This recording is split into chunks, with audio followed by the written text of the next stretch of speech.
Hi boys and girls. As you know, we're in our football unit. Some of you may have a football at home and some of you may not.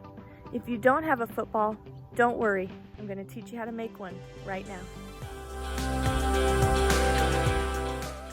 First, take the bottom of your jacket or your long sleeve shirt and fold it up to the underarm area. Then fold it up one more time.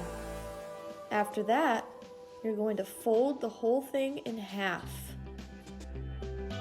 Once you've done that, you're going to fold it in half again.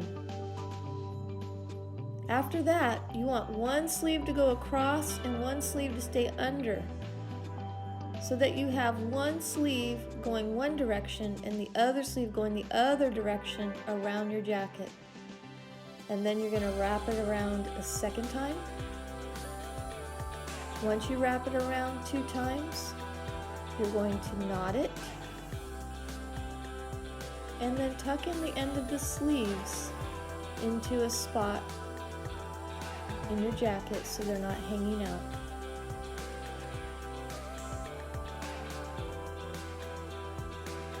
Now you've made yourself a homemade football.